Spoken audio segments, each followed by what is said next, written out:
بسم الله الرحمن الرحيم الحمد لله رب العالمين والصلاة والسلام على سيدنا ونبينا محمد وعلى آله الطيبين الطاهرين واللعنة الدائمة الأبدية على أعدائهم أجمعين لا قيام يوم الدين. رب اشرح لي صدري ويسر لي أمري واحلل عقدة من لساني يفقه قولي.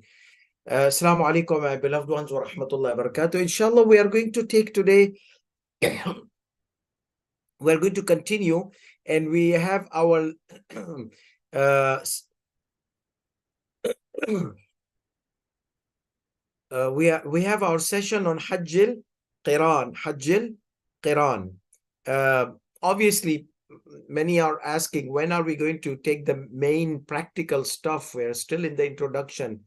Well, this, as I said, this is for the house of students. They need to learn every single ruling. But then for mu'mineen, the practical rulings are going to come starting from next session. So we are going to start from miqat. So miqat, and then the ihram and tawaf and all those kind of things are coming in the next lessons.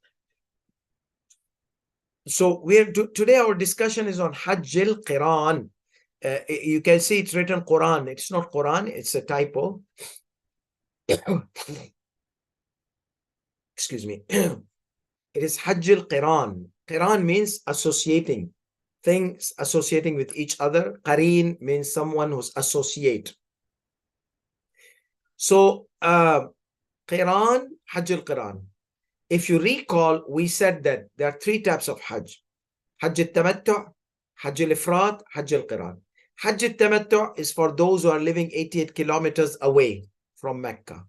Okay. Those who are living in between 88 kilometers and Mecca, or people of Mecca until 88 kilometers, those, they are not obligated for Hajj al-Tamattu'. Hajj al-Tamattu', we said Umrah plus Hajj together. So what is the obligation of these people of Mecca? Hajj al-Ifrad or Hajj al-Qiran. Hajj al-Ifrad and Hajj al-Qiran are same for people of Mecca and those who live in the vicinity of Mecca in the radius of 88 kilometers. So what is the difference? The difference is Hajj al-Ifrad doesn't have sacrifice.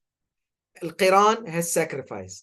And it's associated with the Hajji. So the Hajji brings a sacrifice because you're living around Mecca.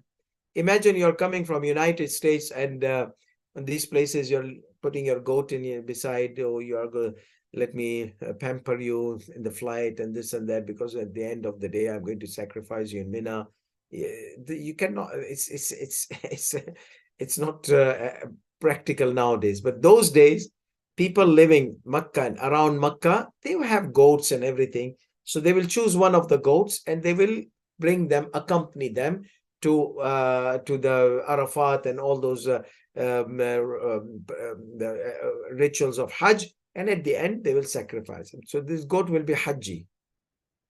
Anyhow, so the goat is associated in Hajj al-Qiran, where he needs to sacrifice or she needs to sacrifice.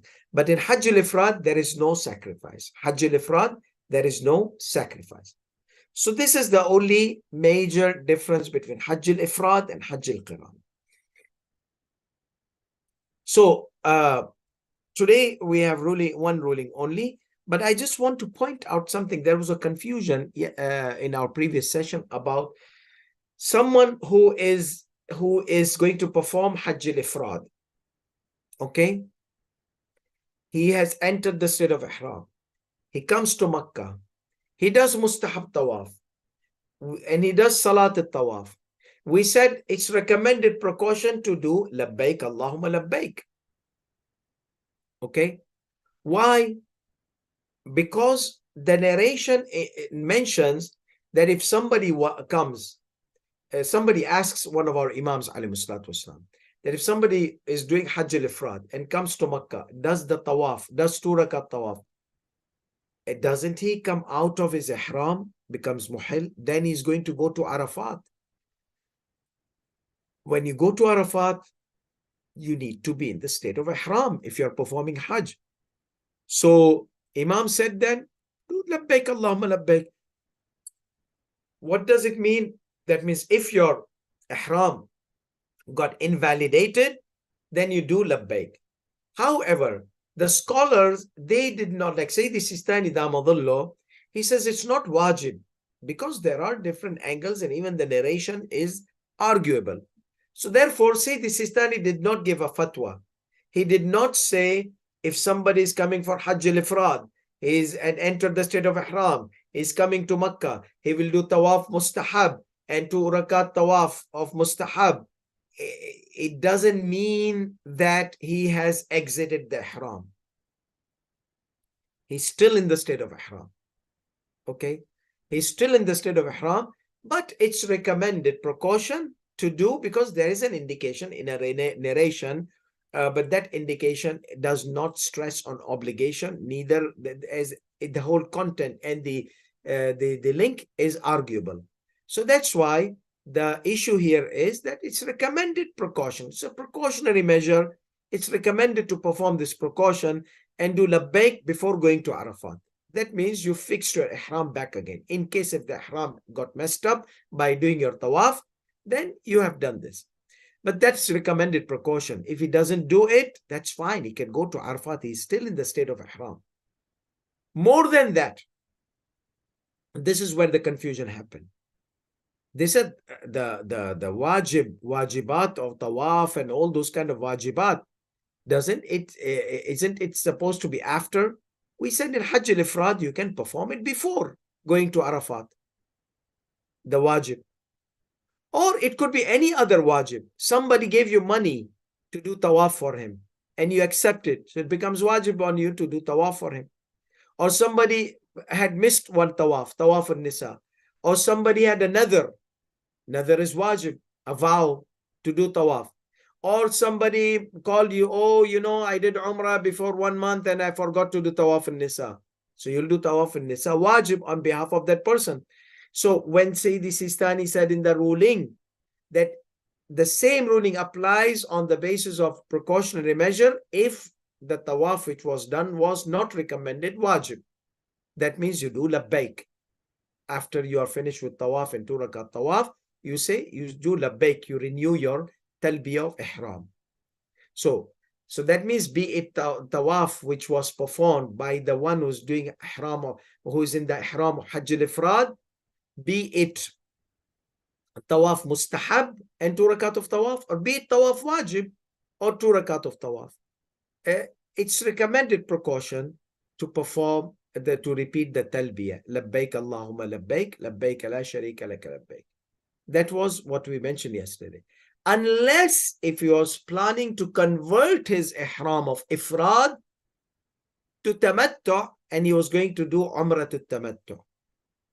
In that case, khalas, he doesn't need, the whole thing is changed. So that means he has already come from with the labbaik. He is going to do the tawaf. He's going to do 2 rakat of tawaf, sa'i and taqsir with the intention of umrah mufrada, and he exits the ihram. Then he will enter the ihram again. The cloth doesn't need to be changed. In same cloth, he it was 9th Dhul Hajj. He said, now let me enter the state of ihram for Hajj al-Tamattu. That's why we said that there are the translations which say, I'm wearing the ihram, labbaik Allahumma labbaik. They are wrong translations, wrong. Because wearing this ihram is different than entering the state of ihram. This is one of the scenarios. He's already in the dress of ihram. So what is missing? He completed his Umrah al-Tamattu. He needs to do his ihram of Hajj al-Tamattu. He's already wearing ihram. Is it enough? No, it is not enough. He needs to enter the state of ihram with the intention, make commitment, and do labbaik. This is what means ihram, not wearing the dress of ihram. Women, they don't wear a dress of ihram. So there's a big issue in the translation which is available on the websites of Manasik al-Hajj, even on the website of Ayatollah Sistani Damadullah. The one who have translated has made an error which is not even pointed out until now. But obviously it's not intentional error. So, but the idea is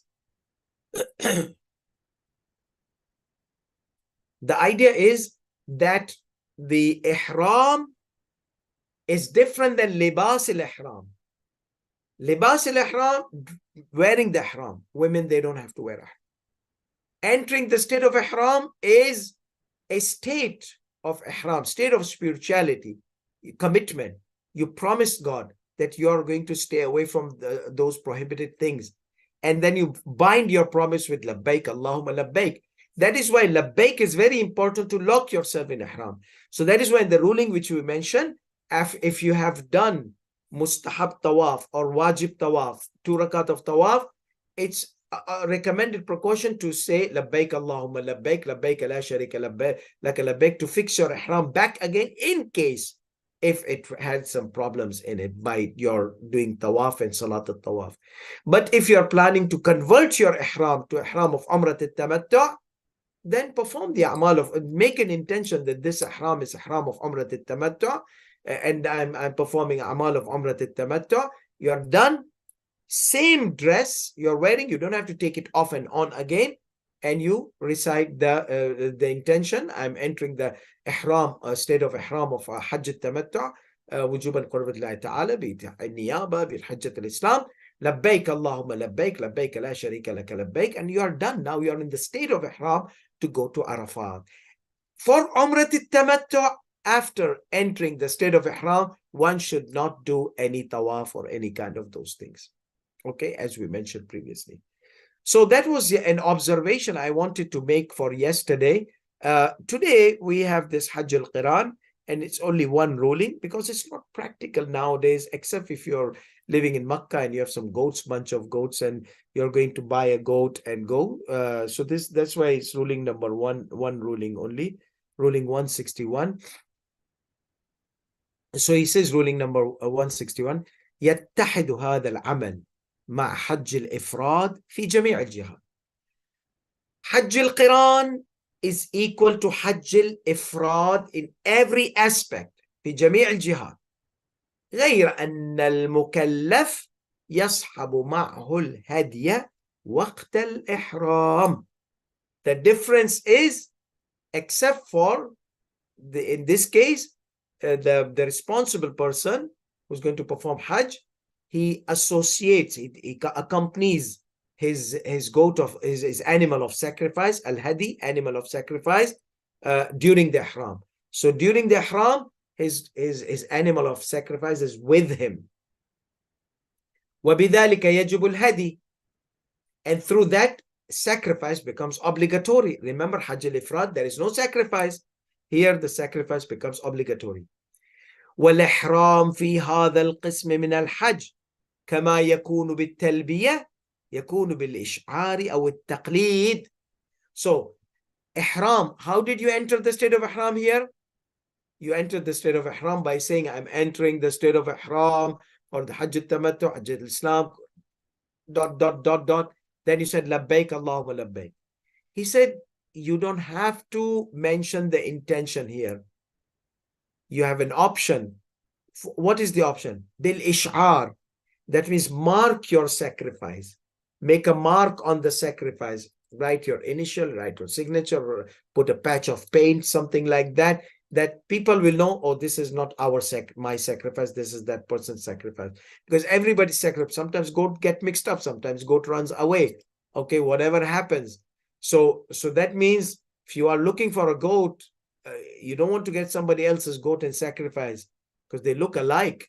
So that's why your patch of paint, people will recognize, no, this is not my goat, this is not my goat. And you will recognize, oh, this is my goat which ran away. Come here. I'll see who's going to run away from here. So next, so this is the thing, that once you make a mark, that is your labbaik Allahumma labbaik. No labbaik, no need of labbaik. The patching is labbaik Allahumma labbaik, labbaik la sharika laka labbaik. That means you made your intention, you mark your sacrifice. Or what? Or taqleed. Taqleed is not like doing taqleed of marja. You tell your goat to see my goat. From today, you're going to do taqleed, okay, to the marja. Why? Because I'm going to sacrifice you on the day of Eid. No, it's not like that, okay? So what is taqleed here? Taqleed is originally from qilada, even the word taqleed, keeping in the neck. So your rules, keep it in the shoulder of the marja, keep it in the neck of the marja. You let your marja take the responsibility of the rules which you are not aware of, you cannot know. So the marja is expert, professional, he finds out, let him let him derive the rules, and you as a layperson follow the marja. So taqleed is put your a'mal in the neck of the marja. That's taqleed. So qilada is necklace. Okay. So you put a necklace around your goat, like gold necklace. No, not gold necklace. Obviously, no. I thought maybe because he's going to go to become sacrificed on a spiritual case. So let's put a gold on his neck. No. So you put something in his neck which indicates that this goat is yours for sacrifice. You dedicate the goat by marking. You are dedicating the goat for sacrifice. But like many of the Indians, they put a bell on the neck of the so same like that. So what they used to in those days, they used to put a pair of shoes. Like for example, if the goat gets lost, okay, you found it. No, that's my goat. No, see, the slipper which is in his neck is one pair is with him, and I have another pair. So you put slipper, or you put anything you put in the neck of the like the tag or something like that, which is easily identifiable for you that it is yours, for others also that it's not theirs. So either you make a mark, or either you place a kind of necklace kind of thing or something like around the neck of the animal of sacrifice, which indicates that this sacrifice is dedicated for sacrifice. So it's not just free, and it is a sign of labbaik. So you don't have to say labbaik Allahumma labbaik, labbaik la sharika lak labbaik.